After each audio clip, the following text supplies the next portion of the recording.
no recibieron la bienvenida que el hermano Valdir compartió. Nos complace que ustedes hayan escogido este lugar para estar esta mañana acá. De hecho, yo mismo no pensaba haber estado esta mañana aquí, pero el Señor sabe por qué hace las cosas. Y me da mucho gusto poder estar aquí con ustedes esta mañana para poder continuar nuestra serie, ¿qué es lo que el Espíritu Santo está haciendo para salvarnos? De paso, una bienvenida a los costarricenses otra vez. Espero que Costa Rica esté pura vida siempre. El dicho costarricense, pura vida. Y yo les decía que para no parecerme a ellos, yo decía pura vida y media. Quiero invitarles a que inclinemos nuestros rostros, vamos a orar. Al acercarnos al trono de tu gracia en este momento, Padre, lo hacemos muy agradecidos y queremos implorarte por dos cosas muy importantes.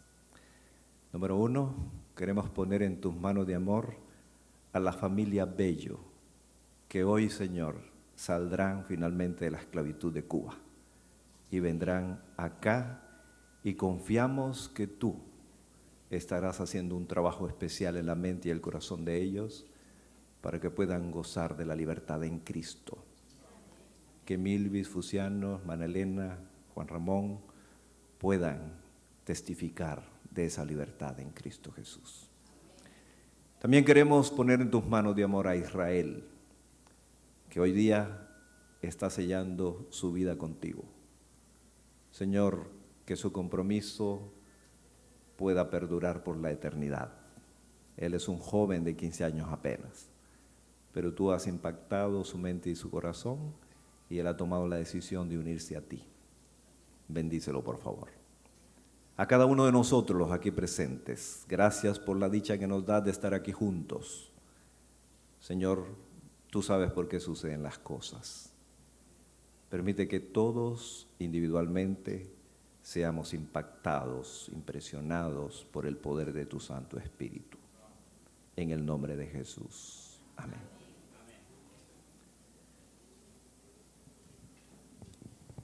Si realmente nosotros hemos muerto en Cristo, ¿saben ustedes lo que sucedió? Sucedió algo sumamente, primordialmente extraordinario. Y me gusta cómo el apóstol Pablo lo dice. Yo quiero invitarlos a abrir Romanos capítulo 6, versículo 14. Si realmente cada uno de nosotros hemos creído que hemos muerto en Cristo, hermanos, entonces hemos experimentado ese algo extraordinario en nuestra vida.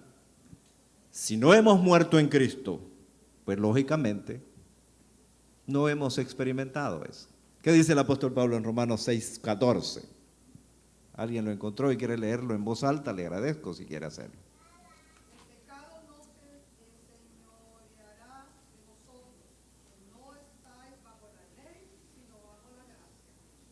¿Escucharon? ¿O no lo escucharon? ¿Lo leyeron o no lo leyeron? Déjenme decirles algo. Este versículo no es muy fácil para muchos adventistas y quién sabe si para algunos de nosotros no es muy fácil. Porque si ustedes notaron, dice, porque el pecado no tendrá dominio sobre vosotros, pues no estáis bajo la ley, sino bajo la gracia de Dios. Para poder explicarlo un poco, el apóstol Pablo en 1 Corintios 15, versículo 56, nos explica qué es o qué implica no vivir ya más bajo la gracia porque hemos muerto en Cristo al pecado y por lo tanto el pecado no tiene ningún dominio sobre nosotros. Dice el apóstol Pablo, 1 Corintios 15, 56, el aguijón de la muerte es ¿qué cosa? El pecado. En otras palabras, hermanos, lo que nos mata a nosotros los seres humanos es ¿qué? El pecado. El pecado. Pero noten lo que él agrega allí inmediatamente. ¿Qué dice su Biblia? Y el poder del pecado es la ley. Algo así como que dijéramos esta mañana que la autoridad para matarnos la tiene el pecado a través de la ley. Pero si no estamos bajo la ley, sino bajo la gracia, entonces ¿qué ha pasado? La ley ya no puede matarnos. Alabado sea Jesús por eso. ¿Sí? ¿Son buenas nuevas estas para ustedes o no? ¿Los tengo o los estoy aturdiendo mucho con estas declaraciones? Hermanos, para mí son las mejores buenas nuevas saber que sencillamente el hecho de no estar bajo la ley me hace estar seguro que nada me puede matar. Ahora, ¿es esta una nueva peligrosa? También es peligrosa. ¿Por qué? Mire lo que dice Romanos 6:15. El apóstol Pablo, anticipándose, dice: pues ¿qué? ¿Pecaremos porque no estamos bajo la ley sino bajo la gracia? De ninguna manera.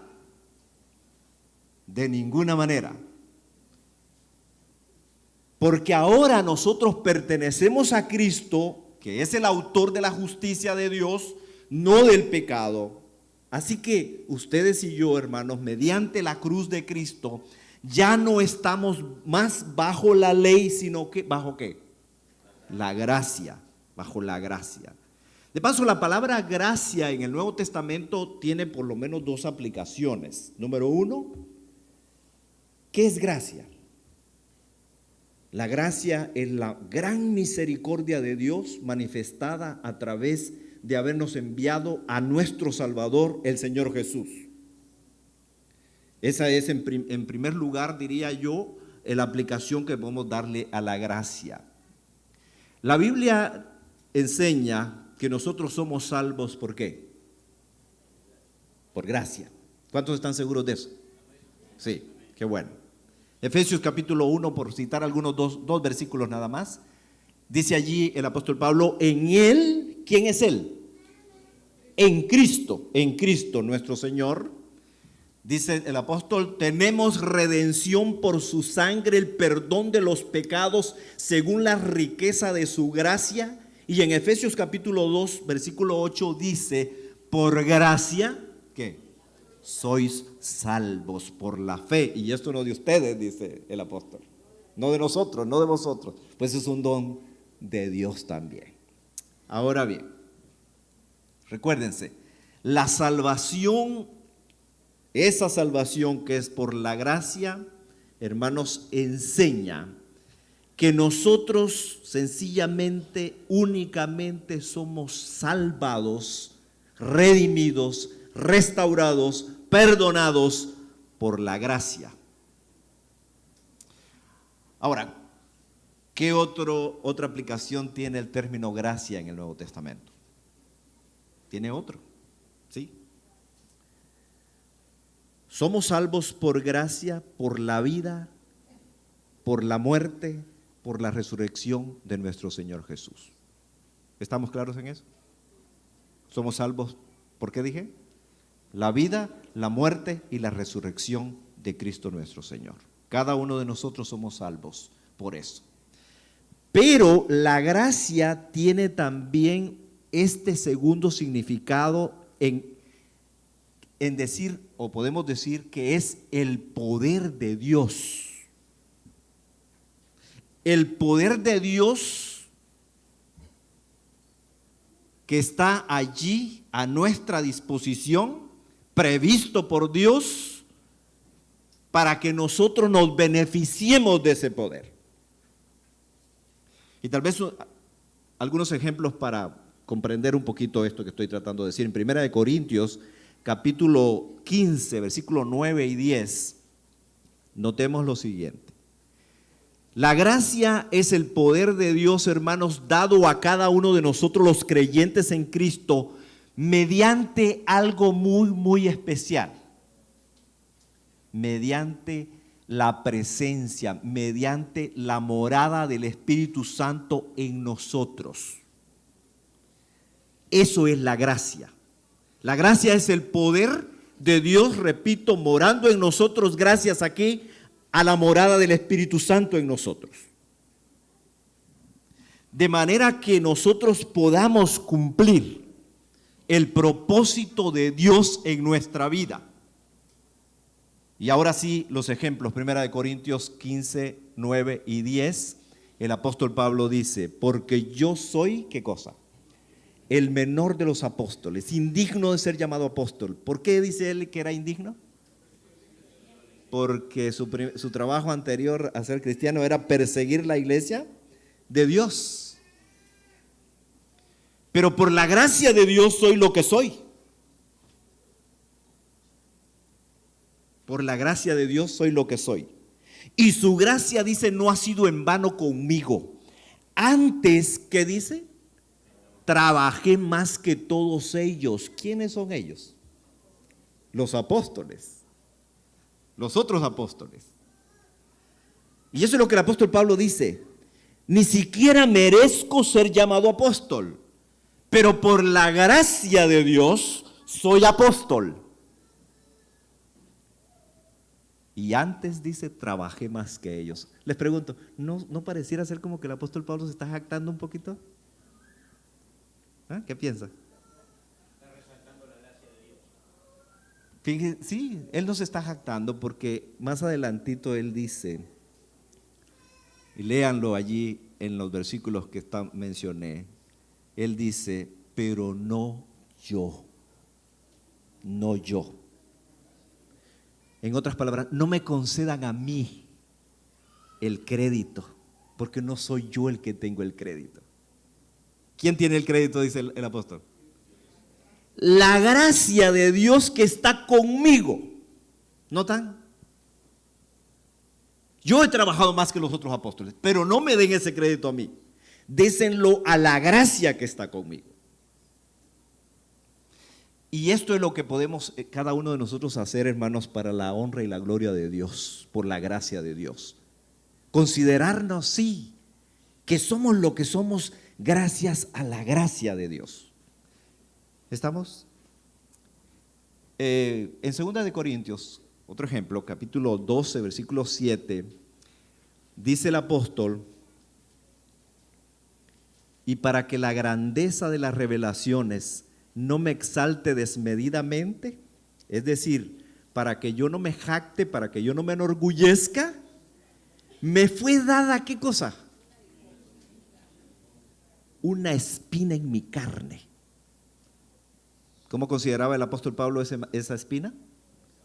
Un mensajero de Satanás. ¿Qué era la función de ese mensajero de Satanás en Pablo? Abofetearlo. ¿Para qué? Para que no me enaltezca, para que no me enorgullezca, para que no me jacte. Porque de paso, en la salvación que es por la gracia, el apóstol va a insistir, no hay lugar para la jactancia. No hay lugar. El apóstol Pablo entonces explica en qué consistió, o más bien dicho, él no nos explica a ninguno de nosotros en qué consistió esa espina. Yo creo que cuando lleguemos al cielo tendremos la oportunidad de preguntarle si es que todavía le queda memoria de esa espina al apóstol Pablo. Pero no nos lo explicó. No sabemos exactamente qué consistía, pero de una cosa estaba seguro él. ¿De qué estaba seguro? Que venía de Satanás, pero era permitido por Dios para mantenerlo, ¿de qué manera? Humilde. A veces nosotros le decimos a Dios, Dios, ayúdame a ser humilde. Y cuando Dios usa una espina, híjole. Y de hecho va a usar espinas para mantenernos humildes. Eso fue lo que usó con Pablo. No esperen otra cosa. Y saben, dice el apóstol Pablo en el versículo 8 del capítulo 12 de 2 de Corintios, ¿cuántas veces oró por esa espina? Muchas veces, pero él dio énfasis y dice, 3 veces he orado. ¿Y cuál fue la respuesta a esa petición de Pablo? ¿Y por qué nosotros a veces no escuchamos la voz de Dios que nos está diciendo, bástate mi gracia? ¿Por qué será que no la escuchamos? Probablemente porque no hemos experimentado, no hemos creído del todo que hemos muerto en Cristo. Versículo 9 dice, y Dios me dijo, bástate mi gracia porque mi poder se perfecciona ¿en qué? En la debilidad. Hermanos, la palabra gracia, si ustedes notaron, aquí es el poder de Dios puesto a nuestro alcance, a nuestra disposición, porque nosotros somos débiles. Y la respuesta de Pablo justamente está en el versículo 10 de lo que estamos leyendo, 2 Corintios 12. Dice, por eso, por causa de Cristo, me gozo. ¿En qué se gozaba? Me gozo en las debilidades, me gozo en afrentas, me gozo en las necesidades, me gozo en persecuciones, me gozo en angustias. Porque cuando soy débil, entonces ¿qué? Ay de nosotros, hermanos, que no aguantamos ni siquiera una mirada, ni una mala mirada aguantamos. ¿Por qué? ¿Por qué ni siquiera una mala mirada, no digamos una crítica? Y peor si me crucifica.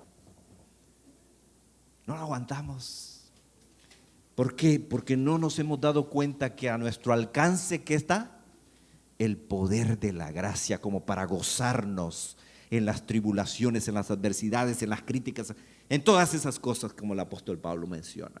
Así que recuérdense, cuando nosotros aceptamos nuestra muerte en Cristo, hermanos, suceden 4 cosas. Número 1, para los que están apuntando, quedamos justificados ante la ley. ¿Por qué quedamos justificados ante la ley? ¿Saben ustedes por qué? Porque hemos pagado la paga del pecado en Cristo nuestro Señor. Por eso. Número 2, debido a que hemos muerto en Cristo, recuérdense, estamos bajo la gracia y ya no más nunca bajo la ley.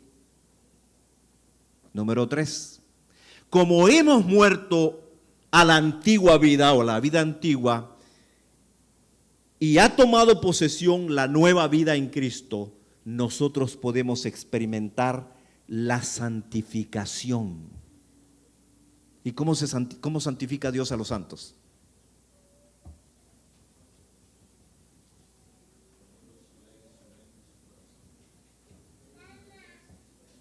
A través de la gracia. A través de la gracia. Cristo en vosotros, dice el apóstol Pablo, ¿la esperanza de qué? Es poniendo a Cristo en nosotros. Es teniendo a Cristo en nosotros. Así. Número 4. Por causa de Cristo, hermanos, usted podemos gozarnos en las debilidades. Podemos gozarnos en afrentas. Podemos gozarnos en las necesidades. Podemos gozarnos en las persecuciones. Podemos gozarnos en la angustia. ¿Sí o no? Sí. Si hemos aceptado nuestra muerte en Cristo, esas 4 cosas son una experiencia. Dice el apóstol en 2 Corintios 12:10, porque cuando soy débil, ¿qué? Entonces soy fuerte. Cuando soy débil, entonces soy fuerte. Así que cuando nosotros predicamos la doctrina de la sustitución, que es lo que todavía no he logrado terminar, no deberíamos enseñar tanto, hermanos, que en la cruz murió un hombre en lugar de todos los seres humanos. ¿Qué es lo que deberíamos predicar? Lo que deberíamos predicar y enseñar es que todos los seres humanos hemos muerto en un hombre que se llama Cristo Jesús. ¿Estamos o no? Eso es lo que deberíamos decir. La sustitución. En eso consiste la verdadera sustitución. Eso es el verdadero significado, hermanos, del poder de Dios para salvarnos a todos los que creemos. Y ese es el mensaje justamente que nuestros hermanos comenzaron a predicar en 1888, pero no le dimos seguimiento, lamentablemente. De paso, ese mensaje es diferente de lo que se está predicando o que algunos cristianos están predicando. Porque la mayoría de cristianos enseñan que uno murió en lugar de todos los hombres. ¿Y entonces qué dicen los católicos y los musulmanes? Eso es una ficción legal, dicen. Porque eso no es posible. No es posible que un inocente muera por ¿quién? Por un impío. Eso no es posible. Ninguna ley lo autoriza. Pero es, por eso el apóstol Pablo dice en el capítulo 6, versículo 14 de Gálatas: pero lejos esté de mí gloriarme, sino en ¿qué? ¿Notan? Lejos esté de mí gloriarme, sino en la cruz de nuestro Señor Jesucristo, por quien, ¿qué cosa?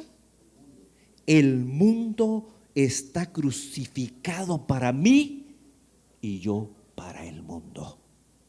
Les pregunto, ¿está el mundo crucificado para usted? ¿Está usted crucificado para el mundo? Si no es así, entonces usted tiene de qué gloriarse. Sí, claro, gloriarse de usted mismo. Pero de lo contrario, dice el apóstol Pablo, y yo creo en esto: lejos esté de mí gloriarme, sino en la cruz de nuestro Señor Jesucristo, porque gracias a eso el mundo está crucificado para mí y yo estoy crucificado para el mundo. Hermanos, entre la iglesia y el mundo, ¿qué cosa hay? Está la cruz de Cristo. Y la cruz de Cristo no permite que nada del mundo esté o entre a la iglesia. No tenemos nada nosotros que imitarle al mundo, hermanos. Ni la música, ni absolutamente nada. La iglesia de Cristo, la iglesia que Jesús fundó, hermanos, es la iglesia del reino de los cielos. No la iglesia del reino de este mundo, no. La iglesia pertenece al reino de los cielos. Nosotros somos el cuerpo de Cristo y Cristo Jesús es la cabeza, por si en caso se nos ha olvidado.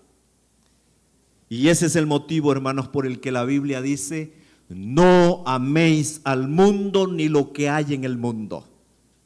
No lo améis. ¿Por qué? Porque habéis sido crucificado al mundo y el mundo está crucificado a ti. Ahora, ¿qué significa para ustedes que ya no estamos bajo la ley? Recuérdense que les dije que eran buenas nuevas y nuevas peligrosas. En el capítulo 7 de Romanos, el apóstol Pablo explica cómo y por qué Dios nos ha libertado de la ley y nos ha puesto bajo la gracia. Quiero invitarlos a leer el versículo 1 del capítulo 7 de Romanos y no lo cierren sino hasta que terminemos. Capítulo 7, versículo 1, para comenzar. ¿Acaso ignoráis, hermanos, pues hablo con los que conocen la ley, que la ley se enseñorea del hombre entre tanto que éste vive? ¿Escucharon? ¿Lo leyeron? Ok. 7.1. Recuérdense, ¿acaso ignoráis? ¿Con quiénes está hablando, dice? Con los que conocen la ley. Yo estoy hablando esta mañana con los que conocemos la ley. Porque si de algo nosotros a veces hasta tendemos a jactarnos y a enorgullecernos, es que conocemos la ley. Así que estoy hablando con los que conocen la ley. Recuérdense algo. Aproximadamente la mitad de la iglesia que existía en Roma eran judíos. Y entonces el apóstol Pablo se está refiriendo a ellos, a los que conocéis la ley, les dice. Y para el judío la ley es mucho más que los 10 mandamientos. ¿Qué es la ley para los judíos? 5 libros de Moisés. Los 5 libros. Así que yo quiero ahora invitarles a que por un momento sencillamente pensemos de acuerdo con la mentalidad judía. Dice él: ¿no sabéis que la ley rige al hombre entre tanto que vive? El versículo 2. Recuérdense, uno, sí, al final del 1, sí. Perdón, sí dice: ¿No sabéis que la ley se enseñorea del hombre entre tanto que éste vive? Miren, los seres humanos todos nacemos bajo la ley, porque somos pecadores. Y la ley sencillamente nos condena porque somos pecadores. Pero el apóstol Pablo está utilizando ahora una ilustración. ¿A quiénes les está hablando? Dijimos en principio, a los judíos. No tanto a nuestra mente occidental, ¿verdad? Pero sí a los judíos. Y aquí tenemos entonces que pensar un momentito, dije, como los judíos. Hemos de traducir este mensaje, el del capítulo 7 en esta primera parte, a un lenguaje judío. Esta es la ilustración que el apóstol Pablo usa. La toma de la ley, dice el versículo 2. ¿Qué dice el versículo 2? Porque la mujer casada está sujeta por la ley, ¿a quién? Al marido mientras éste vive.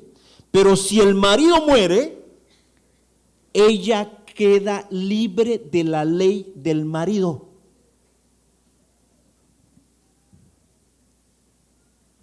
Díganme, según la ley de Dios, cuando dos personas se casan, ¿para cuánto tiempo se casan? Para toda la vida, para siempre. Hasta que uno de los dos muera, hasta que la muerte los separe. Ahora, en este caso, la mujer está casada con un marido, o más bien dicho, la mujer está casada con su marido hasta que el marido muera o ella misma muera. Dice allí el apóstol, pero si el esposo muere, ¿qué cosa? Ella queda libre de la ley del esposo. Miren, en este caso el apóstol Pablo no está hablando tanto del matrimonio. Está usando el matrimonio como una ilustración. Se lo voy a explicar de esta manera. Noten bien, hay una mujer casada con un hombre, pero esta mujer casada ha encontrado a otro hombre que le fascinó y quiere de alguna manera casarse con él. El problema es que ella es casada. No puede hacerlo si no se muere el marido. Y cada día ella se dice, ay, ojalá se muriera. Así dice. Así que un día, ¿saben qué trata de hacer? Piensa, ay, quizás si yo lo puedo ayudar a que se muera. Y le pone un montón de arsénico en la comida. Les pregunto, ¿se muere el marido?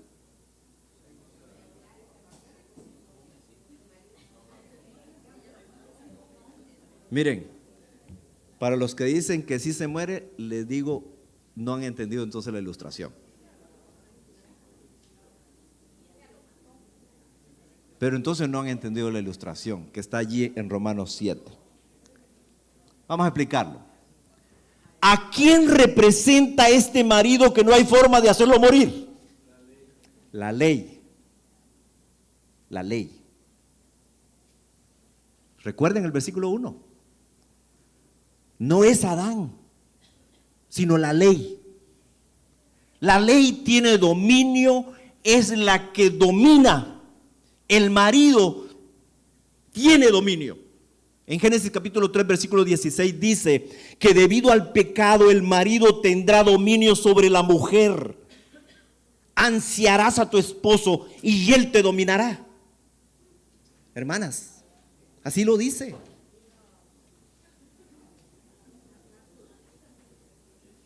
De paso, no era lo previsto por Dios en la creación. Nunca fue lo previsto por Dios en la creación. Pero la entrada del pecado hizo necesaria esa subordinación de la mujer al marido.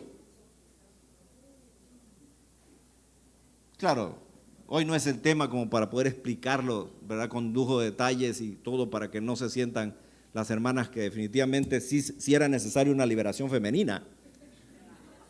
Porque finalmente la liberación femenina, otra vez, ¿dónde se efectuó? En la cruz del Calvario. En la cruz del Calvario. Sí, ahí se confirmó. Ahora,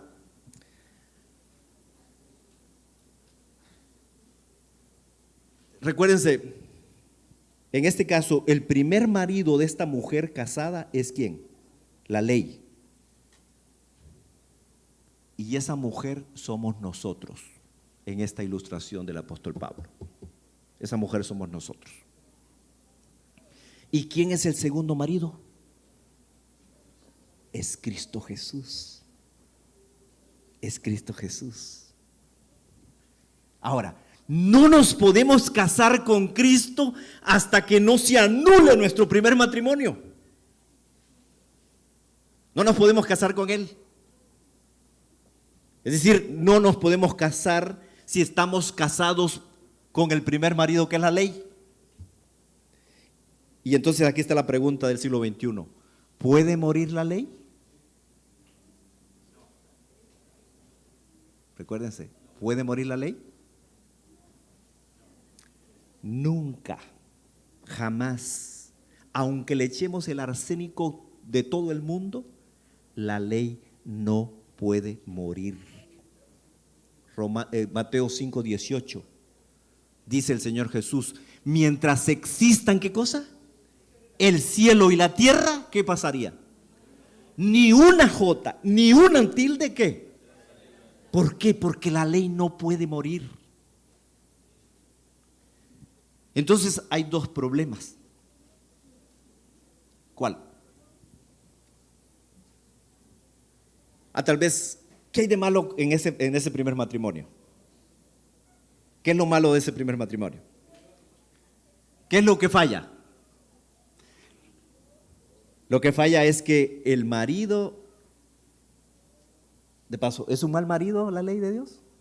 No, no es un mal marido. No es eso. Versículo 12 dice el apóstol Pablo, así que la ley es ¿qué? Santa, justa y buena. Pero hay dos problemas. Primero, el marido no puede simpatizar, hermanos, con las debilidades de la esposa. La ley de Dios no puede simpatizar con nuestras debilidades, de ninguna manera. No puede. La ley exige la obediencia perfecta, pero la esposa, en este caso, no puede alcanzarla. Por más que se esfuerce, no puede alcanzarla. Por más que luche, no puede alcanzarla, porque es débil. Y el marido no sabe cómo, de qué manera simpatizar con ella. No sabe cómo ayudarla.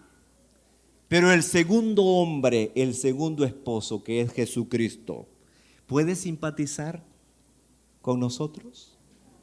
A ver. Sí, ¿por qué? Porque Él tomó nuestra naturaleza, hermanos, y Él comprende perfectamente nuestras luchas.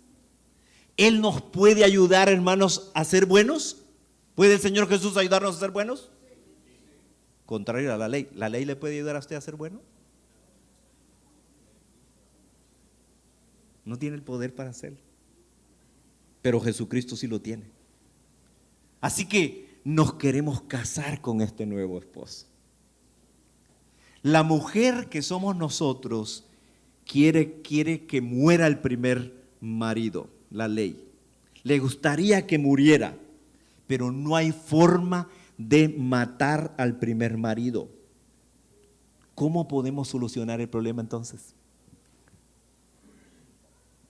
De paso, nosotros no podemos.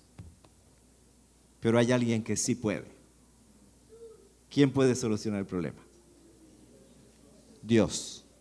¿Y qué es lo que hizo Dios para solucionar este problema? ¿Saben lo que hizo? Sencillamente nos dice, ¿sabes? No es la ley la que va a morir. ¿Quién es el que va a morir? Eres tú el que vas a morir. Dice la mujer, ¿cómo es que voy a morir? Dios dice, permíteme tomarte y te voy a llevar a la cruz y allí vas a morir en mí. Y yo te voy a resucitar a una nueva vida para que entonces puedas vivir en íntima relación conmigo. ¿Notan? Entonces, les pregunto, o tal vez antes de preguntarles, versículo 4 del capítulo 12, o más bien dicho, del capítulo 7 de Romanos, que es el que estamos leyendo, dice el apóstol Pablo: así también vosotros, hermanos míos, habéis, ¿qué dice? Muerto a la ley, ¿mediante qué? El cuerpo de Cristo. Pregunto, ¿quién es el que muere aquí, hermanos? ¿Quién es el que muere? ¿La ley o nosotros? ¿Quién es el que muere? Nosotros. Entonces queda solucionado el gran problema, el gran engaño, la gran confusión de los dispensacionalistas protestantes que nos dicen que la ley fue la que murió en la cruz del Calvario. Jamás. Eso no puede ser posible. Nunca. Los que creen que la ley es la que fue crucificada en la cruz, hermanos, el apóstol Pablo les explica. Otra vez leemos el versículo 4. Así también vosotros, hermanos míos, habéis muerto a la ley mediante el cuerpo de Cristo. ¿Quién es? ¿Quién es el que muere? Vosotros, no la ley. Habéis muerto a la ley mediante el cuerpo de Cristo, para que seáis de quién? Para que seáis de otro, del que resucitó de los muertos, a fin de que llevemos, ¿qué cosa? Fruto para Dios. ¿Está claro para ustedes? ¿Es buena nueva para ustedes? ¿Podrían entonces ahora explicarle a nuestros primos hermanos, o yo no sé, bueno, a nuestros hermanos protestantes que quieren hacernos creer a puro tubo que fue la ley la que fue crucificada? No, jamás. Nosotros fuimos los que morimos en la cruz del Calvario. La ley nunca puede morir. ¿Está claro para ustedes eso? Claro, morimos a través de Cristo. Morimos en Cristo. ¿Se dan cuenta entonces, hermanos? No hay ninguna ficción legal. Todos hemos muerto en Cristo. Y ese es el poder de la cruz. Así que sepan que nunca más están casados con la ley. Nunca más. Pero no murió la ley. Sino nosotros morimos en Cristo. La ley sigue siendo santa, justa y buena. Nunca va a poder morir.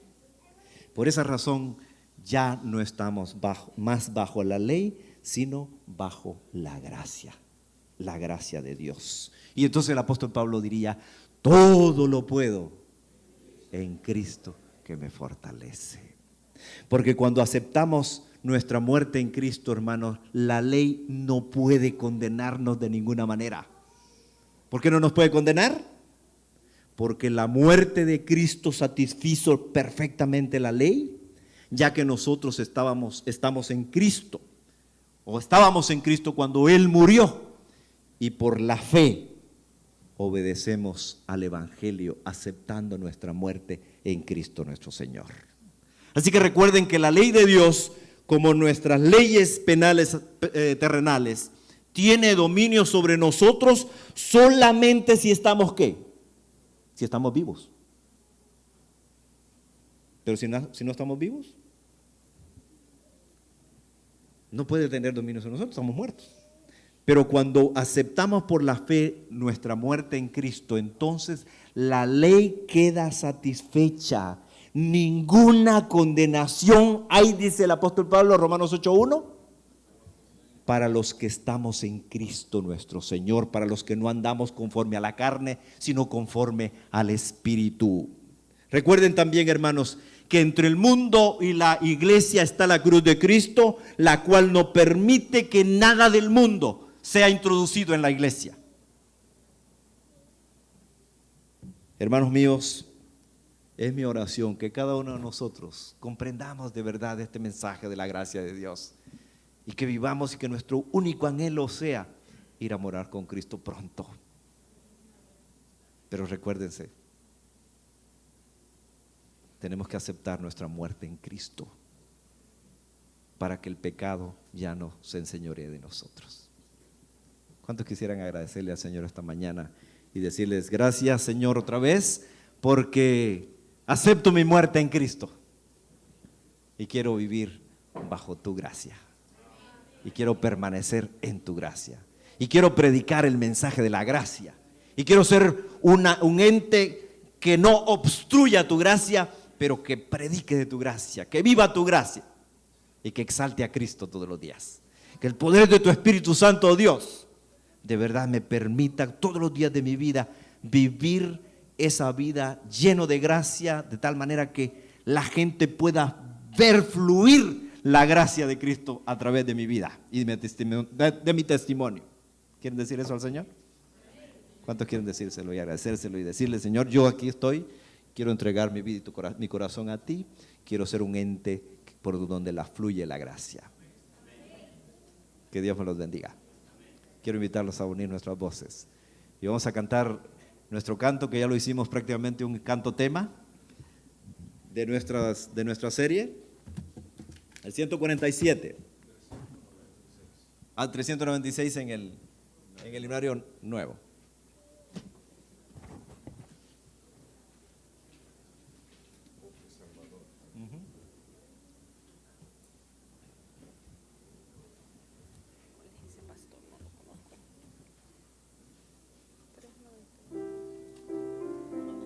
Vamos a estar de pie, por favor, para a cantarlo, y vamos a cantarlo con todo regocijo, porque la gracia nos hace cantar con gozo. Ajá.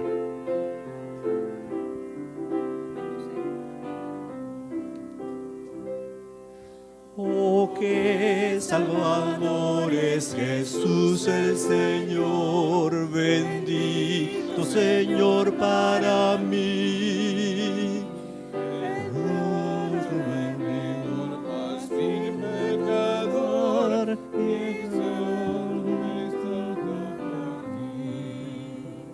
Me escondo en la roca que es Cristo el Señor, y allí nada ya temeré.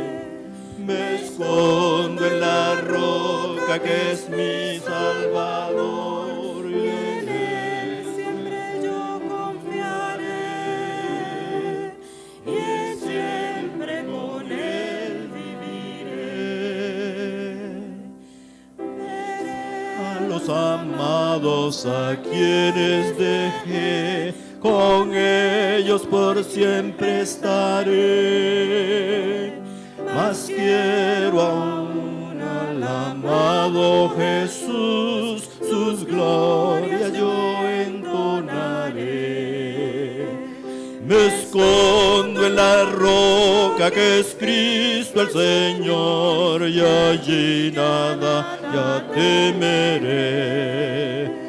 Me escondo en la roca que es mi Salvador, y en Él siempre confiaré, y siempre con Él viviré. Y cuando esta vida termine aquí, la lucha al fin dejaré. Entonces a Cristo podré contemplarlo, a su nombre daré. Me escondo en la roca que es Cristo el Señor, y allí nada ya temeré. Me escondo en la roca que es mi Salvador, y en Él siempre confiaré, y siempre con Él viviré. Y cuando en las nubes descienda Jesús, glorioso en el mundo a reinar, su gran salvación y perfecto amor por siglos yo he de cantar. Me escondo en la roca que es Cristo el Señor, y allí nada ya temeré. Me escondo en la roca que es mi Salvador, y siempre en él confiaré, y siempre con él viviré.